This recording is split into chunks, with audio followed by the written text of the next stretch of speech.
Hello friends, good morning. Welcome back to another video. कैसे हैं आप लोग? आई होप आप सभी लोग अच्छे होंगे, अपने स्टडी को मज़े में कर रहे होंगे। तो फ्रेंड्स, आज सुबह 5 बजे थे, मैं उठ चुकी थी और आज की मेरी मॉर्निंग सुबह 5 बजे से हुई है। तो आज के दिन की शुरुआत हम करते हैं मॉर्निंग 5 बजे से। सबसे पहले मैं ब्रशअप वगैरह करके आई, देन उसके बाद मैं गर्म पानी करके लेकर के आई हूँ, बोतल में भी फिल कर लिया है और साथ ही साथ में मैं पी करके भी आई हूँ। उसके बाद बैठ गई हूँ अपनी स्टडी का फर्स्ट लॉट को कंटिन्यू करने के लिए। तो फ्रेंड्स, काफ़ी लोग कमेंट करते हैं, मेरी एक सिस्टर का कमेंट आया था मेरी लास्ट वीडियो पर कि जब आप मॉर्निंग में उठते हैं तो आपको नींद नहीं आती है क्या? मुझे तो बहुत ज़्यादा नींद आती है। तो मैं उसका आंसर देना चाहती हूँ। तो देखिए फ्रेंड्स, नींद तो सभी लोगों को आती है और ख़ास करके जब सर्दियों का टाइम होता है तब तो मॉर्निंग में और ज़्यादा नींद आती है। तो मुझे भी नींद आती है, मुझे लगता है कि सभी एस्पिरेंट को नींद आती होगी मॉर्निंग में। लेकिन हाँ, उसका कुछ कुछ हमें उपाय भी करने चाहिए और साथ ही साथ में जब हम डेली डेली एक ही टाइम पर उठते हैं तो वो हमारी हैबिट में आ जाता है, फिर हमारी ज़्यादा कोई दिक्कत नहीं होती है और हम ऑटोमेटिक उसी टाइम पर उठने लगते हैं बिना अलार्म के। तो जब हमें मॉर्निंग में नींद आए, जब स्टार्टिंग के डेज़ होते हैं तब हमें बहुत ज़्यादा नींद आती है, उठने में बहुत ज़्यादा दिक्कत होती है। तो उसके लिए हमें क्या टिप और ट्रिक को अपनाना चाहिए, आज मैं आप लोगों को बताती हूँ। जब भी आप मॉर्निंग में उठें तो सबसे पहले आप थोड़ा सा वर्कआउट कर सकते हैं जिससे कि आपकी नींद दूर दूर तक भाग जाए। और साथ ही साथ में जब भी आप स्टडी को कंटिन्यू करने के लिए बैठें तो आप पानी को साथ में लेकर के बैठें, जिससे कि आप थोड़ी थोड़ी देर बाद एक एक सिप करके पानी पीते रहें, जिससे कि आपको नींद नहीं आएगी। आप कॉफ़ी को सुबह ले सकते हैं, कॉफ़ी पी सकते हैं, या फिर चाय अगर आप लोग पसंद करते हैं तो चाय पी सकते हैं आधा कप। इससे आपकी नींद दूर दूर तक भाग जाएगी और आप फ्रेश माइंड हो जाएंगे।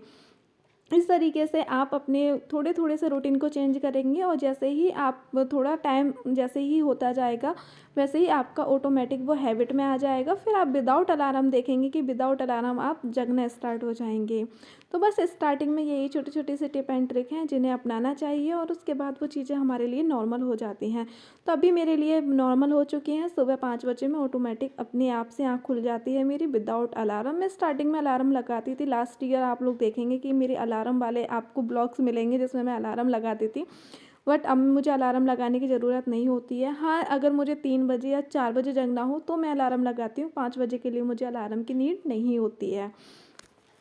तो फ्रेंड्स, इसी के साथ मेरा अभी फर्स्ट स्लॉट होता है कंप्लीट, जिसमें कि पहले मैंने रिवीजन किया, उसके बाद मैं हिंदी का एक्सरसाइज करी हिंदी में, यानी कि आज मेरा 4th चैप्टर पे आई थी। 4th चैप्टर में था संधि का, और संधि इस तरीके से अगर आप पढ़ेंगे तो आपको लगेगा कि हो गया हो गया हो गया, आ रहा है आ रहा है आ रहा है।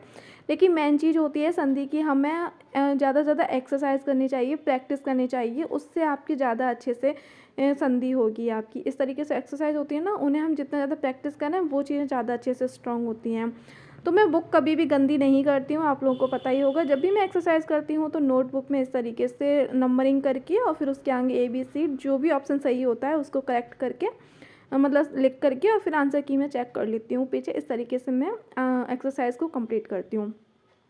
तो फ्रेंड्स, 8 बजे का टाइम था, मैं उठ चुकी थी। उठने के बाद सबसे पहले मैंने थोड़ा सा ब्रेकफास्ट किया, जिसमें कि मैंने चाय लिया और आज पोहा बना हुआ था तो उसको लिया।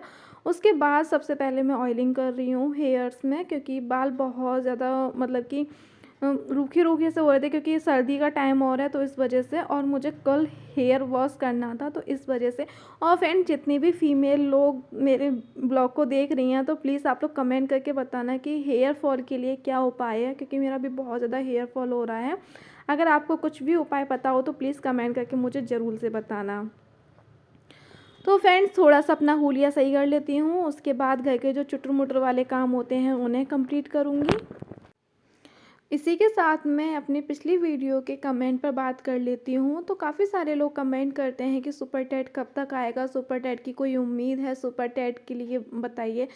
तो उसके काफ़ी सारे रेस्पॉन्स भी लोग देते हैं, कुछ पॉजिटिव होते हैं कुछ नेगेटिव होते हैं। तो उसके लिए मैं बता दूँ, देखो अभी मुझे नहीं पता आयोग क्या करने वाला है क्या करने वाला नहीं है, बस इतना है जैसे आप लोग एस्पिरेंट है उसी तरीके से मैं भी एस्पिरेंट हूँ, जैसे आप तैयारी कर रहे हैं उसी तरीके से सेम मैं तैयारी कर रही हूँ। बस ये है कि जो जो चीज़ें पॉजिटिवली निकल कर के आती हैं तो उस बेस पे मैं थोड़ा सा मतलब कि एक उम्मीद के तौर पे हम बात कर लेते हैं उस टॉपिक पर कि हाँ वैकेंसी आएगी या नहीं आएगी। बस मैं तो उस टॉपिक पे यही कहूँगी कि आयोग क्या करने वाला है, क्या नहीं करने वाला है, आई डोंट नो। बट हाँ, ये है कि कहीं ऐसा ना हो कि हम इसी में रहें, वैकेंसी नहीं आ रही, वैकेंसी नहीं आ रही, कि 24 में कोई वैकेंसी नहीं है, क्योंकि काफ़ी लोग इस तरीके के कमेंट कर रहे हैं कि 24 में अभी कोई वैकेंसी नहीं आएगी।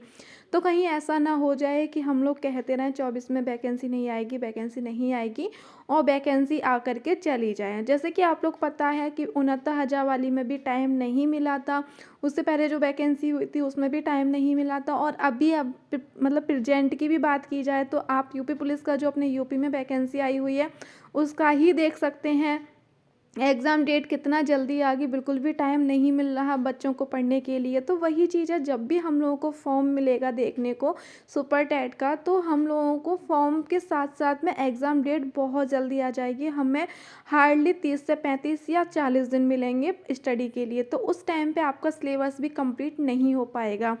और काफ़ी लोग इसी से रिलेटेड एक कमेंट पे और बात कर लेती हूँ। काफ़ी लोग कहते हैं कि सुपर टेट का सिलेबस के बारे में बताइए, सुपर टेट के कोई पेड कोर्स के बारे में बताइए कि कौन सा कोर्स किस चैनल से हम पढ़ें, कौन सा कोर्स ज़्यादा बेस्ट रहेगा। तो उसके लिए मैं बता दूँ, देखो सुपर टेट का जो लास्ट वाला सिलेबस है तो ज़रूरी नहीं है कि वही वाला सिलेबस इस बार भी आए, क्योंकि हो सकता है कि नया आयोग है तो कुछ कुछ चेंजेस हमें सिलेबस में देखने को मिलें। हाँ, तो हम उस चीज़ के लिए ये कर सकते हैं कि जो जो कॉमन सब्जेक्ट हैं, जैसे कि यूपी में टीचिंग भर्ती अब तक हुई है तो उसमें जीएस और मैथ, लैंग्वेज, ये वाले जो कॉमन सब्जेक्ट हैं वो हमेशा आते ही आते हैं। तो इन कॉमन सब्जेक्ट को हम अपना इतना स्ट्रॉन्ग कर लें, इतना स्ट्रॉन्ग कर लें कि कभी भी वैकेंसी आए और हम उसमें फ़र्स्ट अटेम्प्ट में ही क्वालिफाइड हो जाएं, और हमारा फर्स्ट अटेम्प्ट में ही सिलेक्शन हो जाए। और साथ ही साथ मैं इससे रिलेटेड एक और बात कर लेती हूँ, जैसे कि जो लोग सुपर टेट की तैयारी करेंगे, प्रिपरेशन करेंगे, तो मुझे नहीं लगता है उससे उनका कोई भी नुकसान होगा। जैसे कि अपने यूपी में कोई वैकेंसी नहीं आ रही है, देखने को नहीं मिल रही है, लेकिन आप अगर उसके लिए आप पढ़ेंगे तो कहीं ना कहीं बिहार की टीचिंग वैकेंसी तो आएगी आएगी। उसकी तो डेट फिक्स है ना कि हाँ अगस्त में वो एग्ज़ाम होना ही होना है। अगर आप अभी से उसके लिए प्रिपरेशन करेंगे तो आप उसमें अपना ज़्यादा अच्छा दे पाएंगे। तो इस तरीके से आप अगर यहाँ का पढ़ेंगे तो बिहार में हो ही जाएगा। और काफ़ी लोग होंगे कि बिहार में हमें जॉब नहीं करनी है, या बिहार अदर स्टेट का, तो आप केबीएस की अगर आई थी लास्ट टाइम तो केबीएस में भी तो आपने दिया होगा ना, या फिर अभी केबीएस में आएगी तो वहाँ पर भी तो आप देंगे ना। तो केबीएस का भी तो नहीं पता होता है कि हमें कहाँ डाल दिया जाए, हमें कहाँ पोस्टिंग मिले। तो आप एज अ उसे केवीएस समझ करके आप कर सकते हैं, और जब भी आपको सुपर टेट देखने को मिले तब आप वहाँ अप्लाई कर सकते हैं। तो इस तरीके से मुझे नहीं लगता है कि अगर सुपर टेट के लिए आप स्टडी अभी से कंटिन्यू करेंगे तो आपका कुछ भी नुकसान है।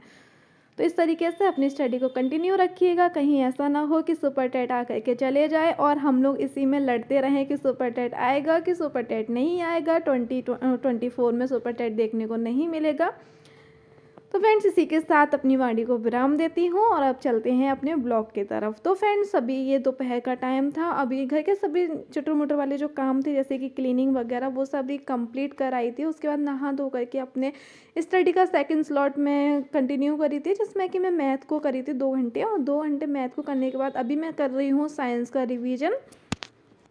और जैसे कि आप लोग को पता है कि मेरा जो सब्जेक्ट है वो साइंस है, तो इस वजह से साइंस और मैथ ऐसा है कि मैं अगर कोई और भी ऐसे जूनियर की भी अगर वैकेंसी आती है देखने को हम लोग को मिलती है, तो उसमें कॉमन मतलब मेरा जो सब्जेक्ट रहेगा तो मेरा रहेगा मैथ साइंस। तो इस वजह से मैं मैथ और साइंस को नहीं छोड़ती हूँ और इसका मैं कंटिन्यू रिवीजन करती रहती हूँ। और एक चीज़ और है, जब भी आपको प्राइमरी की वैकेंसी देखने को मिलेगी तो साथ ही साथ में आपको जूनियर की भी वैकेंसी देखने को मिलेगी। इस बार बहुत ज़्यादा चांस बन रहा है।